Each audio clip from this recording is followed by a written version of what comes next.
Yep, great point. I just pulled these parallels together because I was just thinking about this too.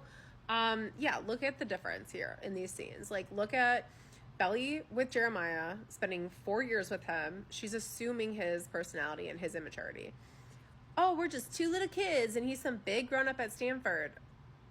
But you love that about Conrad. Like, your whole life you've loved that about Conrad. You loved how he was studious. You loved that he had ambitions, that he was good at math, that he told you little random science facts like infinity and constellations and all those things that we learn about in the seasons and the books. And you were so committed to helping him get into Stanford, even when you broke up with him. You organized an entire study session for him so that he could pass his exam. You proofread his essays while you were his girlfriend. What are you talking about? Like, and it's sad, and I know she's gonna grow out of this, so I'm not like anti-Belly like some other people are, but like, it's just like night and day. And it's just goes to show you that when you're with somebody who is not having those ambitions, who's stuck in this immaturity mindset, that you're going to kind of just fall victim to that. And that's why these two shouldn't get married. And that's why I don't understand how anybody's watching the show thinking that they should get married or even just be together, because they're clearly not compatible in the way that they should be in order to challenge each other and to get through monumental growth milestones at this age that they're at. And that's exactly what Steven said back in season 2. Let's not forget that Steven really clocked it. Like, and this is what we're seeing now. It was like foreshadowing that comment for everything that we're seeing now. So there's no way you're going to convince me that Belly and Jeremiah are good for each other. Look at it. Okay, so I did watch the most recent episode, and I have a lot of thoughts about it, and I have to go back and rewatch it and take like actual notes. But there is one thing that I do want to comment on, and that thing is the whole Belly and Jeremiah making fun of Conrad. I have a lot of thoughts about it. Obviously, it was not the best moment we've ever seen of Belly. I've seen a lot of people being like, I'm not Team Belly anymore. I don't want Conrad to deal with this. I don't like her, all this stuff. And my first reaction watching it was, oh, I do not like that. And then I was like, all right, let's try to think about this a little more. Because that was a mean moment. What they were doing was mean. It wasn't nice. And I don't think Belly is a mean person. And I've seen some people say, well, this is an example of how Belly's not, you know, Jeremiah doesn't bring out the best in Belly, and Jeremiah's rubbing off on Belly. And those things might be true. I have said in many videos that I don't think Belly's her best self with Jeremiah. So I agree with that to an extent, but I actually don't think that that's necessarily what was going on. I think what we are seeing is someone finally got to Belly, and I think that Conrad's opinion in general of Belly and what she does and her choices really matters. I think she really respects his opinion, or at least values it, because there is a part of her that still really cares about him. You know, at this point we know that her mom doesn't approve, her dad doesn't approve but is a little nicer about it, Taylor doesn't approve, Steven, like, kind of neither here nor there. The only person's opinion left is Conrad's, and she wasn't there when they had the conversation. She wasn't there to hear how Conrad said it, so all she hears is Conrad thinks it's ridiculous. And we also know that it's a bit of a touchy thing for her, feeling like she's not being taken seriously as a grown-up, that she's not seen as a grown-up. I mean, that was kind of the whole crux of at least the beginning of season 1, was I want to be seen as, you know, someone who's grown into herself. I have a couple other theories about why she brings it up, because she is the one to bring up the whole, like, making fun of Conrad thing. I have to, please ignore the wind. But I want to go back and rewatch before I touch on those.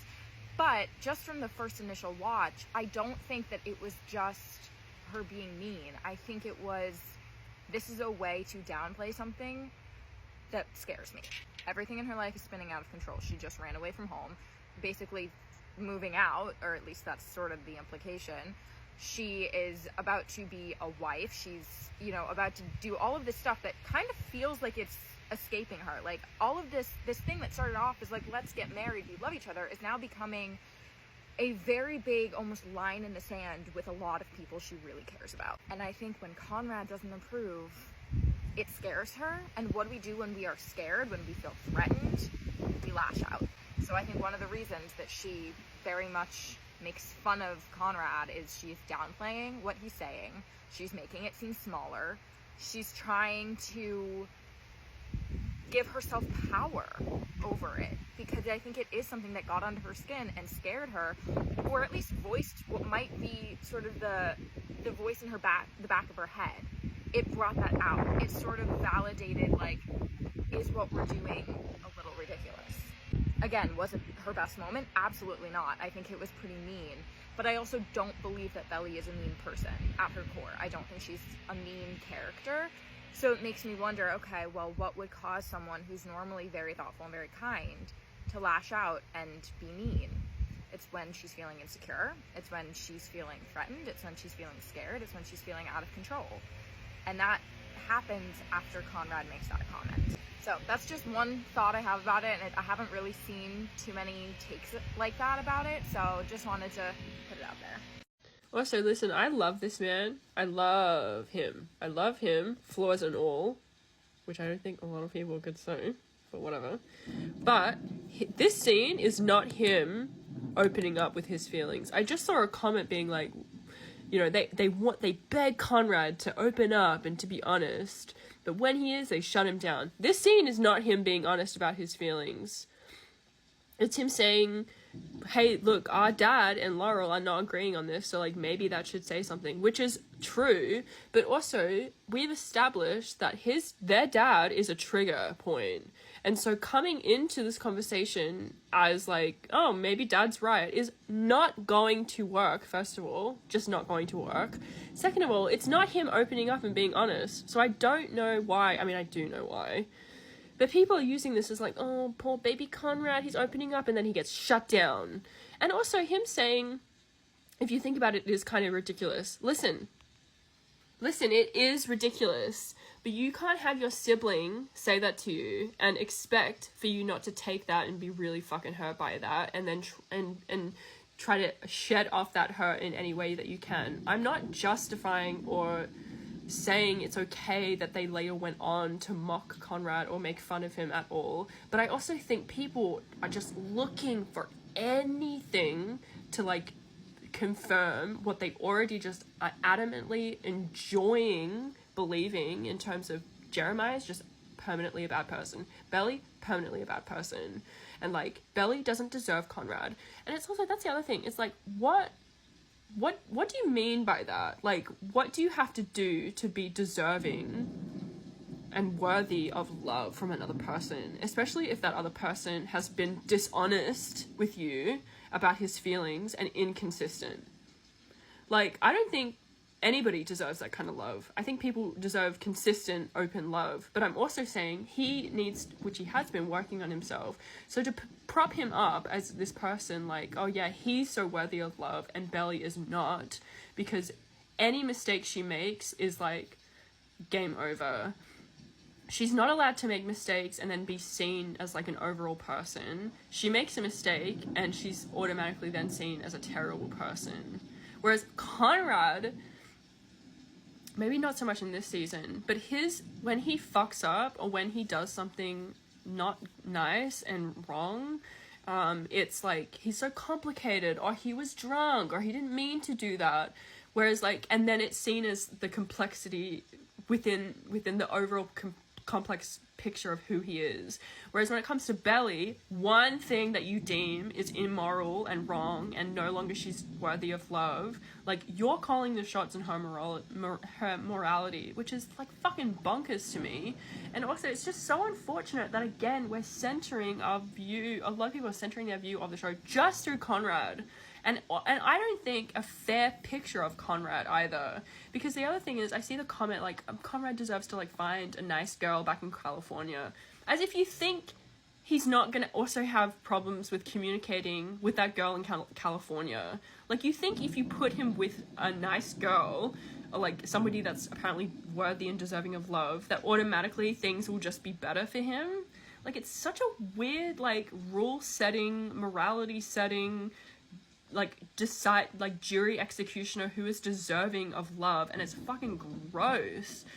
Anyway, I didn't mean to go on that rant based off that scene, but that scene is not him opening up and not him expressing his feelings. He's trying to say what Laurel was saying, and what I think anybody would say in this situation. You're too fucking young. It is kind of ridiculous. That's not him opening up, though, because those are all, like, truthful elements to this whole thing. But of course, if your sibling says that, you're not going to hear it as that information. You're just going to hear it as my siblings, again, judging me. I'm not good enough as my sibling. And again, we've established that Jeremiah does have an inferiority complex. That's why when Belly said that, he was like, don't fucking put that on me. It's because he knows that's true. By the appearance, I'm sick and working from bed. I look horrendous. And also, TikTok now automatically puts on a color filter. You have to remember to turn it off. Anyway, my point, I did not even consider this, that he didn't. So she was like, well, of course, okay, he's never going to ever again. And then somebody else commented, because she believes everything Conrad says, and then somebody else was like, yep, in that pool scene in season 1, he was making fun of her for that, do you memorize everything I say?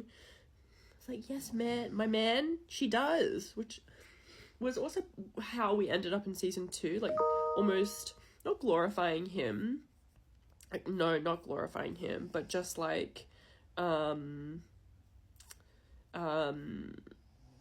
almost seeing as Conrad would never want me. Conrad is this longing to be with him, this dream of hers, and then she got the dream and still kind of doubted it, and then didn't feel not validated, but that he wanted her, and then in the end that was almost that belief was enabled by him, which is why she's into this relationship with Jeremiah. And also no, I won't go into that, but yes, so true. And I think I don't even think this is it's a great theory, but I think that's factual. It makes so much sense. And also it again speaks to this broader idea or problem, I want to say, of Conrad's lack of communication, enabling a certain belief in her, Belly herself not trusting his love of her and also not hearing it, and so believing that he doesn't want her. And then it's also why, because I've seen it being brought up people don't like that they were mocking Conrad, which whatever, and that they don't, how come Belly and Jeremiah don't understand that would be hurtful for Conrad, which I kind of get, but at the same time it's well, he has shown that apparently he's moved on, to her at least, not to Jeremiah. So Jeremiah should know better, and I think he sometimes does. Sometimes he's maybe we should pull Con aside, but you would think he would also I don't know. Then you could get into this whole back and forth, you have to believe that Conrad still wants you, and it's well, how can I believe that? She goes to believe it, and then he takes it back from her. People don't focus on that enough, because I think people just really want to see Conrad as he's so perfect, he's so good, Belly doesn't deserve him, and I'm anyway, back to this original comment. So true. So true. And like you said, so it's only enforced. Yes, that's exactly right. It's only enforced her thoughts further that he never loved her. Why aren't we talking enough about that when it comes to this whole conversation around, Belly doesn't deserve Conrad? Why do you think she's pushed him away? Why do you think, even drunk, she, mocks him and makes fun of him? Anyway, such a good point, Mara. Such a good point. It's safe to say that this show is about to send me into psychosis. What's going on with our girl Laurel over here? Yeah, we get that she's against the wedding, Belly's young. She's older in the show than she is in the books. 18, 19 is young to get married. 21, people do it. It's getting me thinking, using the old noggin. Why does Laurel think this is such a big mistake? Oh, I don't know. Maybe it's because she's seen her daughter be in love with Conrad Fisher her whole life. Maybe it's because Laurel was at Cousins Beach every summer watching how these two love and care for each other. And yes, I do think Laurel's personal bias is involved with this. Clearly, she shared that she was young when she got married and became a mom, and she doesn't want that for Belly. But what she said to Belly's dad, I'm just say that to Belly. So it begs the question that there's something that Laurel does not want to say. And I think what it is Belly, are you sure it's Jeremiah? Are you sure it's not Conrad. I think Laurel knows that Belly will freak if she brings this up to her, because we're watching Jer and Belly be incredibly immature. I mean, they are immature in the third book, but the show is they are outdoing themselves. The theme of their relationship in the third book is immaturity. I just can't help but wonder, what is Laurel not saying? Why is this such a big mistake? I guess it could be about marriage in general, but I think she doesn't want Belly to make a mistake that she can never come back from. How do you come back from marrying the wrong brother? Like, you just don't. And it's less about the soulmate of it all. I think it's more about Belly never addressing her feelings for Conrad. And imagine her marrying Jeremiah and 10 years go by, 20 years go by, and those feelings that she never dealt with that she had for Conrad come bubbling up. I think that is why Laurel is so adamant about this being a mistake. Because we also know that Laurel has a really special relationship with Conrad. She knows him. She knows Belly. I can't help but think Laurel is trying to get Belly from making a big, big mistake. And as far as mistakes go, I don't know if they get bigger than marrying the guy that you are in love with's brother. Unlike the books, we are not getting insight into Belly's narration and her inner dialogue, which is leaving some fans kind of confused on where Belly stands and how the story can proceed with the possibility of a Bonrad endgame if we're not understanding where Belly's state of mind is, because by all external purposes, her dialogue with Jeremiah, her mom, even her interactions with Conrad, kind of make it seem like she's really ultimately happy with Jeremiah going full steam ahead, and her feelings for Conrad are very much in the past. In place of that narration and that inner dialogue, Jenny Han and the producers and the directors are showing us physical acting and also using song choices and other layers of color, theory, all of that stuff to give us an insight into where Belly's state of mind is, because she is having a hard time in her own head right now. This scene is a great example of physical acting that's giving you more insight into Belly's state of mind. So in this scene, Belly is talking about how, Jeremiah is going to be gone for the next 5 days. And so she's like, I don't know how I'm going to be 5 months without you when I go to Paris. And, I made that decision before we got engaged, before we're going to be married. And I can't see spending my first 5 months married to you apart. We have to remember what happened prior to that scene to get the added context. Laurel and Belly have been arguing about her getting married. Laurel has been vocalizing that she doesn't even know herself. How does she know how she's going to get married? She doesn't want her to make mistakes. She doesn't want her to sacrifice her life for someone else, and she wants her to have adventures. We also got that scene in her freshman year. So Belly is in her head thinking about what her mom says. Regardless of where she stands with Laurel at this moment, your mother's words impact you and will remain in your thoughts, right? So we see Belly make this kind of half smile. Like, it doesn't fully look like she was happy that he said that. It was almost like in her head, she wanted to say, like, I don't know if I really want to go to Paris without you, in the hope that he would, not respond with, good, I didn't want you to go either. Because she kind of takes a moment and winces, and then she's like, okay, I'll stay.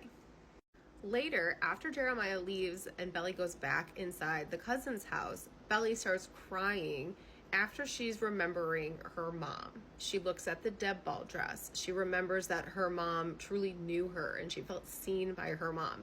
She has a flashback memory of being a kid and her mom comforting her when she was scared to be sleeping alone for the first time in the cousin's house. She's crying about her mother.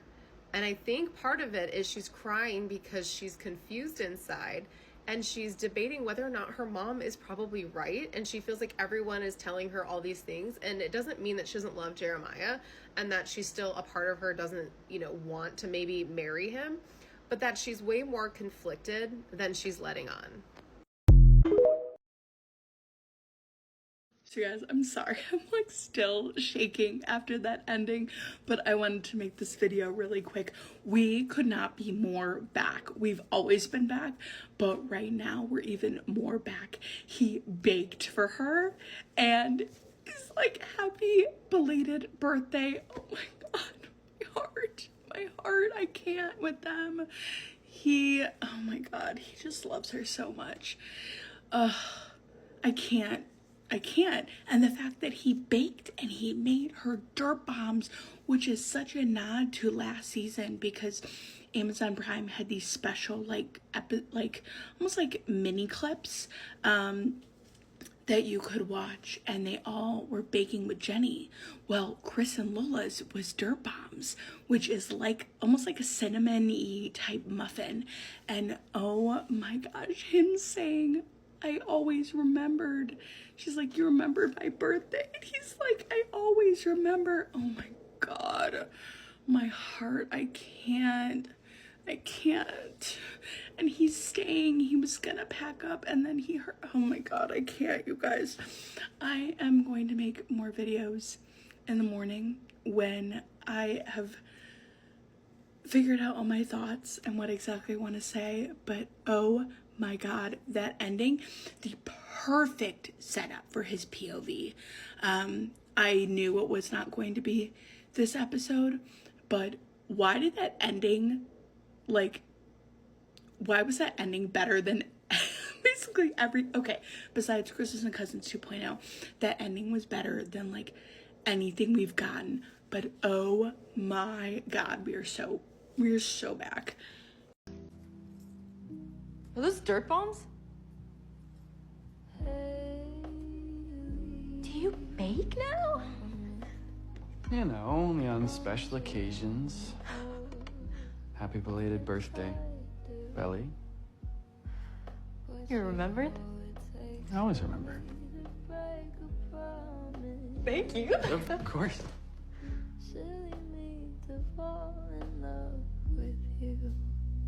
What have I done?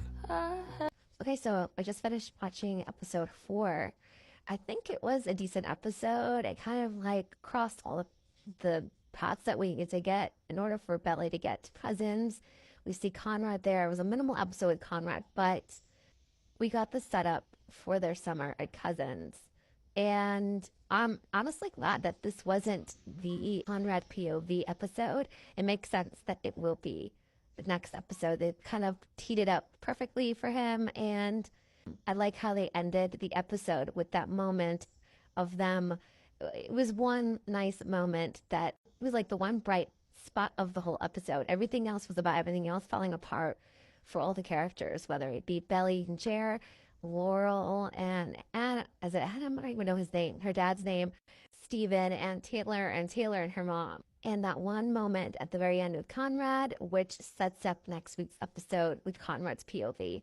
So it'll be interesting to see what happens. And now everything at Cousins begins. Everything with helping Belly, with them getting kind of closer. So I'm intrigued. They definitely changed little things here and there.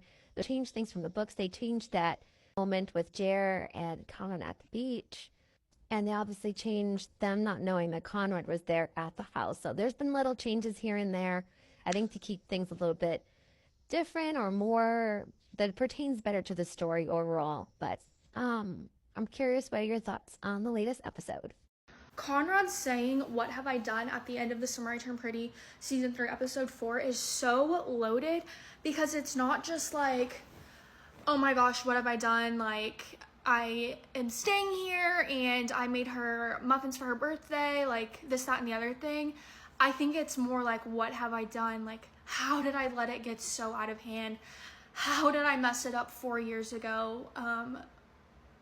They could be together right now. I think it's like completely loaded in that sense, where he's like, oh my God, like, what have I done? Like, he's obviously very in love with her, and I think he's like to that point where he just feels some sort of like hopelessness. Like, she's marrying his brother and he's in close proximity with her, which they both know is going to be a problem, because if we go back to the 4th of July flashback from season 3 episode 1 or 2, I forget, he's like, I can never be alone with her.